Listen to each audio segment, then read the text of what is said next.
Hello friends, my name is Vaidehi Patel from अश्वमेध विद्यालय। बच्चों, आज चैप्टर 8 माँ कह एक कहानी, ये जो है मैथिली शरण गुप्त ने लिखा है। ये एक कविता है।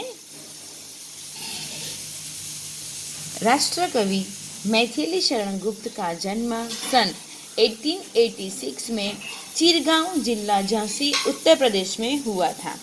बचपन से ही कविता में उनकी रुचि थी।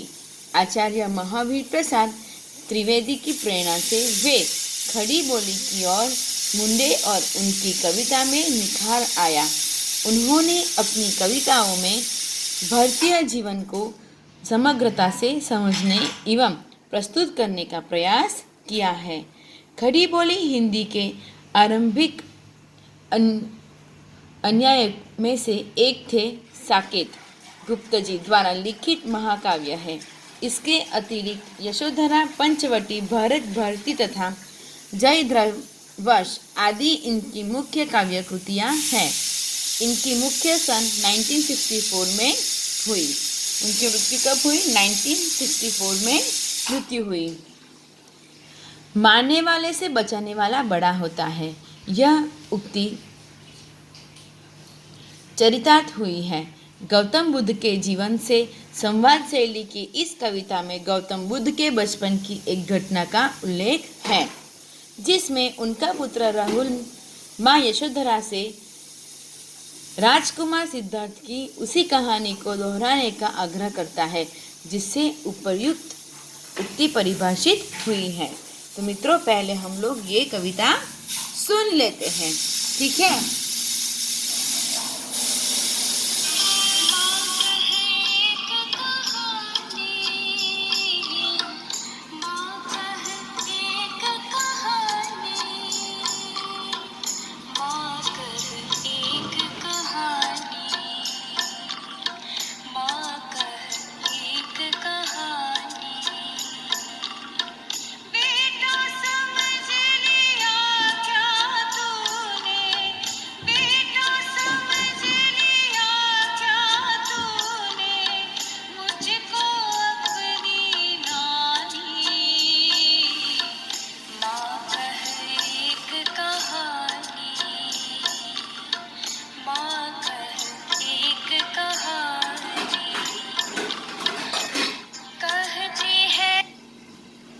माँ कह एक कहानी, यानी कि राहुल यशोधरा से कहता है कि माँ एक कहानी सुनाओ ना। बेटा समझ लिया कर तूने मुझसे अपनी नानी, यानी यशोधरा कहती है बेटा तूने मुझे अपनी नानी समझ लिया है क्या? मतलब जब गौतम बुद्ध छोटे थे तब उसका नाम क्या था? राहुल। तो राहुल यशोधरा से कहता है कि माँ एक कहानी सुनाओ ना। तब यशोधरा कहती है क्या तूने मुझे अपनी नानी समझ लिया है? नानी यानी मम्मी की मम्मी। आगे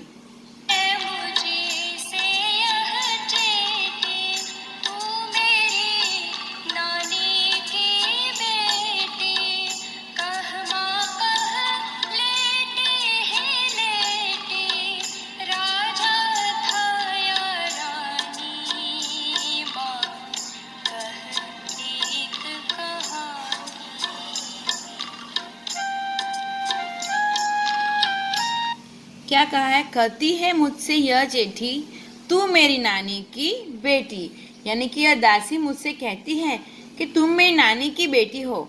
तुम मेरी नानी भले न हो पर उनकी बेटी तो हो।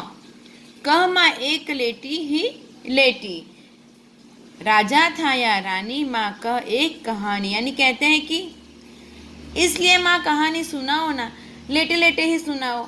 एक राजा था या एक रानी थी। कहते हैं उसकी मम्मा ने उसको बोला कि क्या तूने मुझे नानी समझा है कि मैं आपको कहानी कहूँ? तो वो क्या कहता है? राहुल यानी गौतम बुद्ध क्या कहते हैं? नानी नहीं, लेकिन नानी की बेटी तो है ना, तो लेटे लेटे मुझे कहानी सुनाओ। एक था राजा या एक थी रानी। आगे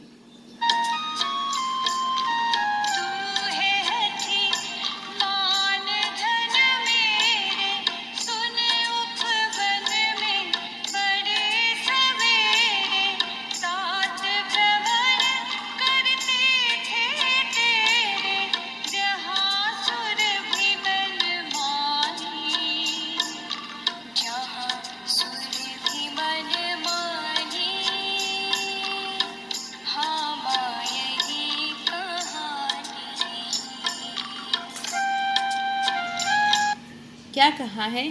तू है हठी मानव धन मेरे, सुन उपवन में बड़े सवेरे। यानी कि मेरे बेटे तू बहुत जिद्दी है, अच्छा तो सुन।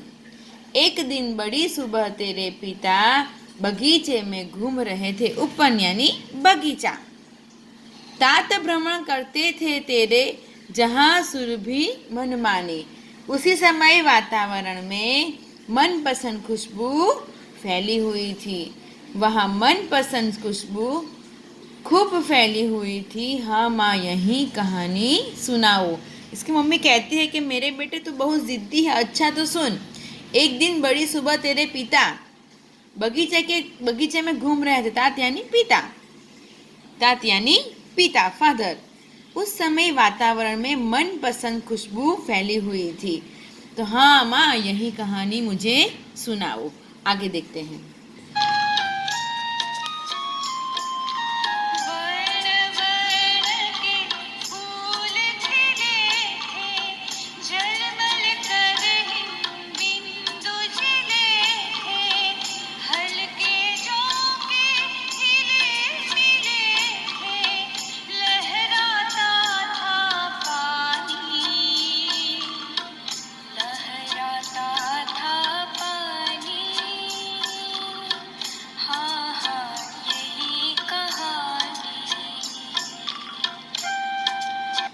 क्या कहा है? वर्ण के फूल खिले थे, झलमल कर हिम बिंदु जिले थे। यानी कि बगीचे में तरह तरह के वर्ण के यानी तरह तरह के रंगों वाले फूल खिले थे। उन पर ओस की बूंदे चमक रही थी। क्या चमक रही थी? ओस की बूंदे। हल्के झोंके हिले मिले थे, लहराता था पानी, लहराता था पानी। हाँ हाँ, यही कहानी। यानी कि हवा के हल्के झोंके से फूल खिल रहे थे, उन पर ओस का पानी लहरा रहा था, हिल रहा था। राहुल ने पूछा, क्या उन पर पानी लहराता था? तो क्या हाँ माँ, मुझे यही कहानी सुननी है। आगे।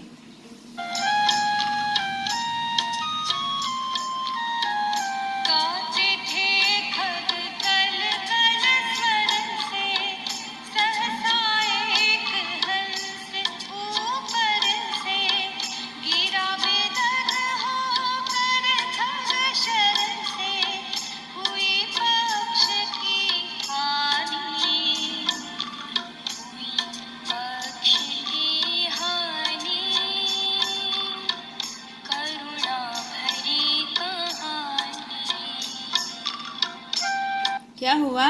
गाते थे खग कलकल स्वर में, सहसा एक हंस ऊपर से गिरा।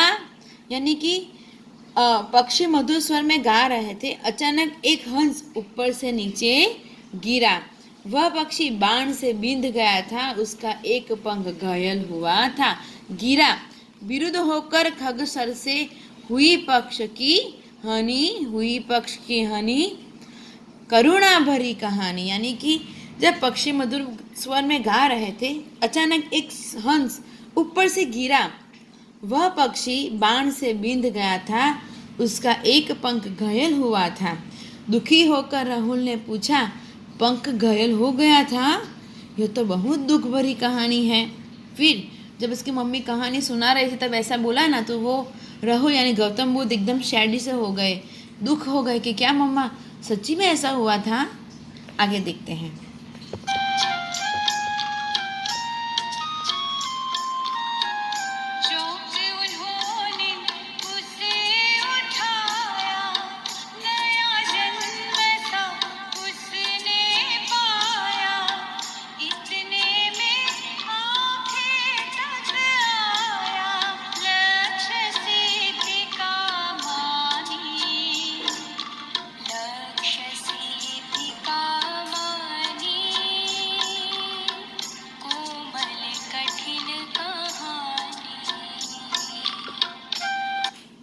क्या कहा है कि चौक उन्होंने उसे उठाया, नया जन्म सा उन्हें पाया। तेरे पिता ने चौक कर उसे उठाया, उनके स्पर्श से पक्षी के मानो नया जन्म पा लिया हो। इतने में आखेट आया लक्ष्य सिद्धि का मानी, यानी कि उसी समय आखेट यानी शिकारी वहां आ पहुंचा। उसे इस बात का गर्व था कि उसका निशान सही बैठा है। लक्ष्य सिद्धि का मानी यानी कि क्या अचूक निशाने का अभिमानी, यह तो कोमल पर कठोर कहानी। यानी उसके पिता को हर्ट हुआ, दुखी हुई कि ये हंस बेचारा लगी है उसको और मैंने बचाया। और आंखें टक यानी कि यहाँ पे शिकारी को ये बात के दुख नहीं है कि उसको मार दिया, उसको कुछ हो रहा है हंस को, लेकिन वो इस बात पे खुश है कि मेरा निशाना एकदम सही तरह पे लगा है। आगे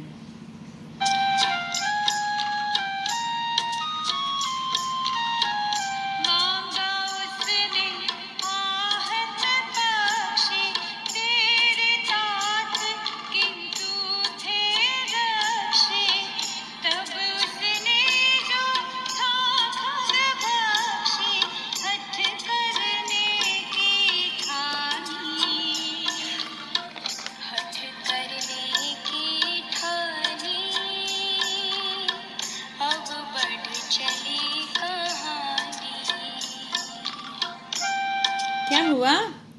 मांग उसने आदत पक्षी आहत पक्षी तेरे तात किंतु थे रक्षी, यानी कि शिकारी ने तेरे पिता से घायल पक्षी मांगा, परंतु तेरे पिता पक्षी की रक्षा करने वाले थे। तब उसने जो था खगभक्षी हठ करने की ठाने। तब पक्षियों का मांस खाने वाला यह शिकारी पक्षी लेने पर अड़ गया कि मुझे मेरा पक्षी दे दो। और आपके पिता क्या कर रहे थे? उसे बचा रहे थे, उसकी रक्षा करना चाहते थे। यानी कि दोनों में एक तकरार जैसी हो गई कि आपके पिता उसे बचाना चाहते थे और वो जो शिकारी था, जो मांस खाने वाला था, वो उसको लेने के लिए आया था। राहुल बोला वह अड़ गया, अब तो मामला बहुत बढ़ गया। आगे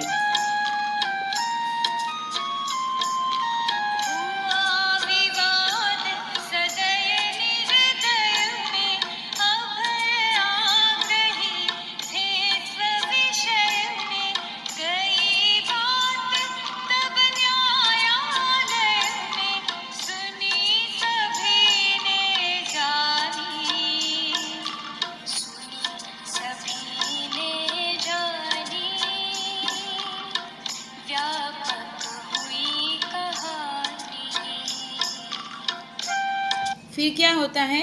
दोनों के बीच में टकरार शुरू हो जाती है। हुआ विवाद सदैव निर्दय में, उभय आग्रही थे स्व विषय में, यानी कि इस प्रकार दया करके बचाने वाले और निर्दय पूर्वक मारने वाले, इन दोनों में बहस होने लगी।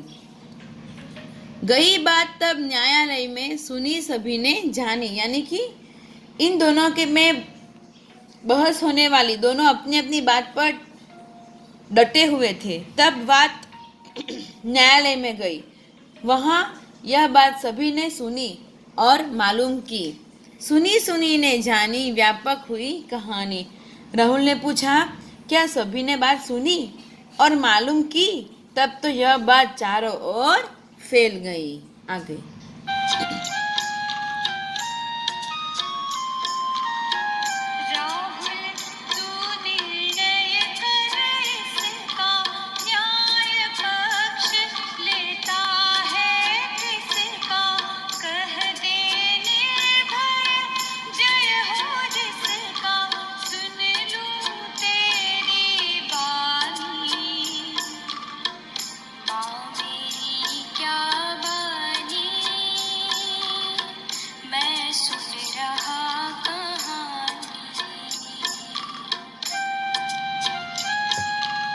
फिर क्या हुआ?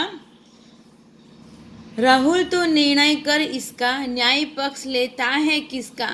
कर दे निर्भय जय हो जिसका, सुन लूं तेरी बानी, माँ तेरी क्या बानी, मैं सुन रहा कहानी। यानी कि यशोधरा कहती है, हे राहुल, तू इस विवाद का निर्णय कर और बता कि न्याय किसका पक्ष लेता है। तू निर्भय होकर बता दे कि इसमें विजय किसकी है। तेरा जरा तेरी बात भी तो सुन लूं। राहुल कहता है माँ मैं क्या बताऊं, मैं तो बस कहानी सुन रहा हूँ। यानी उसकी मम्मा पूछती है कि कौन इसमें सच है, वो शिकारी या तुम्हारे पिता। आगे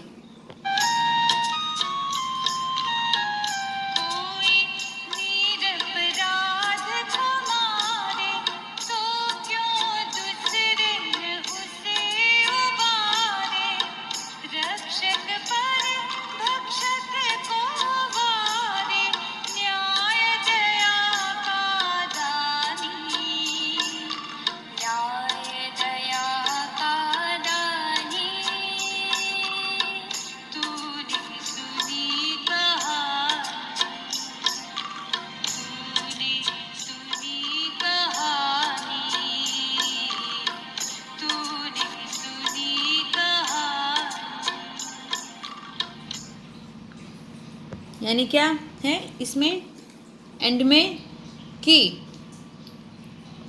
कोई निरपराध को मारे तो क्यों अन्य न उसे उबारे।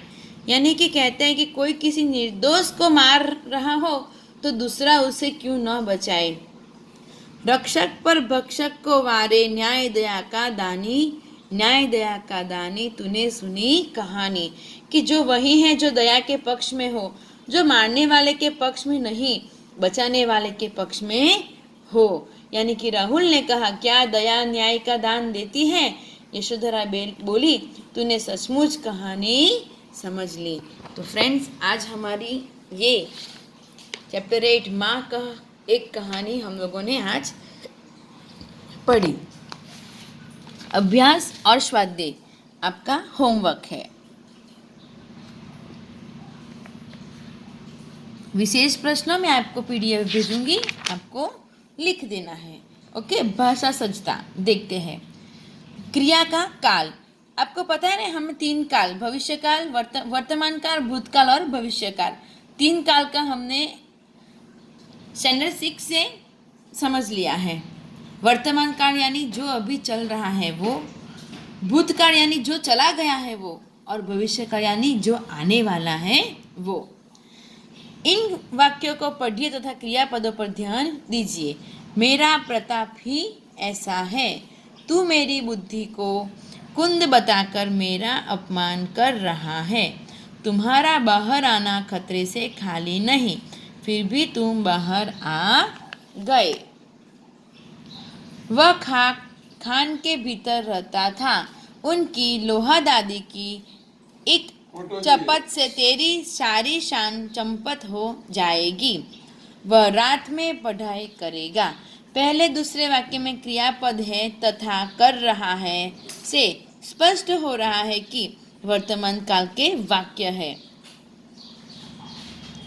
तीसरे और चौथे वाक्य में आ गई तथा रहता था, यानी कि ये रहा, देखो रहता था है ना, तो क्या आया, वो भूतकाल आया। आगे 5वें तथा 6ठे वाक्य में हो जाएगी यानी करेगा, तो ये क्या आएगा, भविष्य काल। उनकी एक चपत से तेरी सारी शान चपत हो जाएगी, अभी हुई नहीं है, हो जाएगी यानी भविष्य काल। और 6ठे में वह रात में पढ़ाई करेगा, करेगा यानी वो करने वाला है, तो उसे क्या बोलेंगे, भविष्य काल। इस तरह क्रिया के 3 काल हैं, वर्तमान काल, भूतकाल और भविष्य काल। निम्नलिखित वाक्यों के क्रियापदों को देखकर उनके काल पहचान कर लिखिए। पहला है रजत गा नहीं रहा था, कविता बना रहा था, तो क्या आएगा बच्चों, था। भूतकाल है ना, उसने कर दिया था वो, इसीलिए। हाँ भैया अब मैं तेरी बात मानूंगा, मानूंगा मानी नहीं है तो वो क्या आएगा, भविष्य काल। मैं मौन रहकर तुम्हारी सेवा करना चाहता हूँ यानी अभी हाल, वर्तमान काल। तुम्हें देखकर मेरा हृदय शीतल होता है, वर्तमान काल। होता है, हो रहा है उसका वो। निम्नलिखित वाक्य को पढ़कर समझिए, मैंने एक किताब खरीदी। खरीदी यानी भूतकाल, खरीद ली है। मैं किताब खरीदूंगा, भविष्यकाल। मैं किताब खरीद रहा हूँ, वर्तमान काल। सूचना के अनुसार फिर से लिखे, मैं अहमदाबाद जा रहा हूँ। भविष्य काल कैसे बनाओगे? मैं अहमदाबाद जाऊंगा, वो जाऊंगा यानी भविष्य काल। मेहुल मुंबई गया था, वर्तमान काल बनाइए, तो मेहुल मुंबई जा रहा है। और गीता आइसक्रीम खाएगी, वो भूतकाल, तो कैसे? गीता ने आइसक्रीम खाई। तो फ्रेंड्स, आज हमारा चैप्टर 8 यहाँ पे फिनिश होता है। और आपको मैं विशेष प्रश्नों के PDF भेजूंगी, वो आपकी नोटबुक में स्वाध्याय और अभ्यास के बाद में लिख देना। Thank you.